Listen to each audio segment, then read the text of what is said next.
How do you pronounce your name? Tupac. Tupac. Remember, like two and Pac like pocket. You won't go wrong. Just Tupac. Good. Looking good.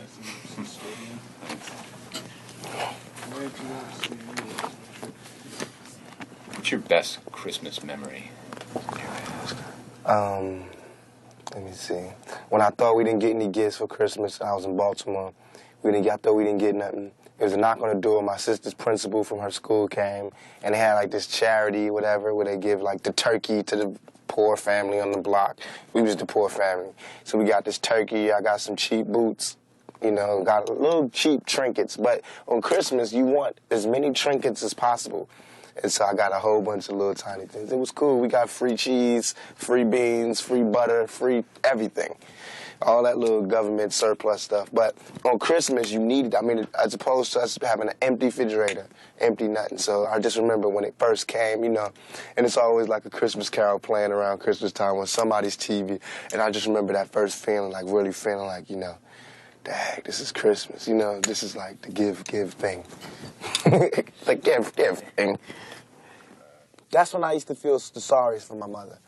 It's because there was no man there, you know, and this is a woman, my mother. She had to tell us, you know, she had to make it like Mary, and there was nothing there. There wasn't even regular dinner, let alone Christmas dinner, you know, and she had to, like, explain to us how, like, I mean, it's so hard to sell that all we need is each other's speech, especially when your stomach hurts, you know, and she's telling us that as our stomachs go, she's like, all we need is each other, and some meat. But I thought it was just so beautiful how she just would be strong and she would do it. And she would never use that time to go, your fathers are really jerks, you know, they really left me here. But they did. Our fathers really did leave her. And I mean, our fathers, like my father, my sister's father, different fathers, but they really did leave us. And, you know, they didn't call on Christmas to help my mother explain why the hell we ain't get no gifts.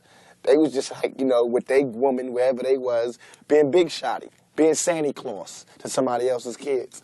And so, I mean, no love taken from my father, God rest his soul, but, I mean, I got it. He better not expect nothing big on Christmas. Tell me about some of the special things that someone growing up in the inner city and in your situation deals with. Okay. Man, it's like, that's deep.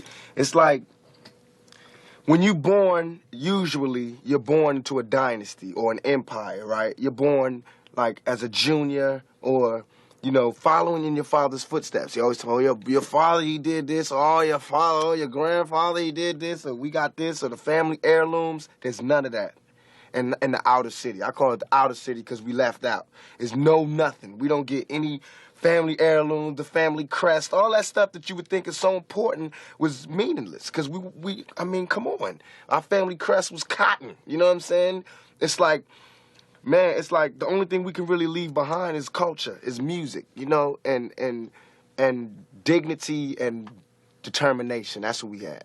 So it's like, I feel as though I'm cheated because instead of me fulfilling my prophecy, I have to start one. Instead of me, you know, doing a good job and carrying on the empire, I have to build one. And that's a hell of a job for a 21-year-old. You know what I'm saying? That's a hell of a job for any youngster, male or female, to have to build an empire for your family. You know what I'm saying? And it's like, especially when the odds is that, you know that somebody else who lives in the inner city, the real inner city, suburbia, who, when he's born, I mean, 16, he gets a car, automatic. You know, there's money in the bank for college. You know, it's Christmas, go to vacation somewhere. Our vacations was down the street, cross town, grandma house. You know what I'm saying? That was the vacation.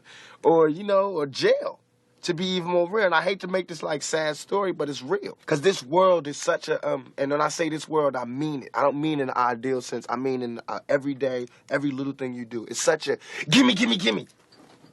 Everybody back off. You know, everybody's like, you taught that from school, everywhere. Big business. If you want to be successful, you want to be like Trump, gimme, gimme, gimme, push, push, push, push, step, step, step, crush, crush, crush.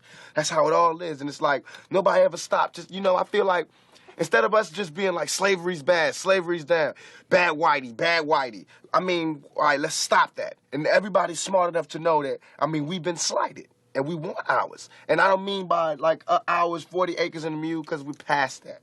But we need help. I mean, for us to be on our own 2 feet, us meaning youth or us meaning black people, whatever you want to take it for us to be on our own 2 feet, we do need help. Because we have been here. We have been a good friend. If you want to make it a relationship type thing, we have been there, and now we deserve our payback. It's like you got a friend that you don't never look out for. You know, you dressed up in jewels. Now America's got jewels, and they paid and everything, and they lending money to everybody except us.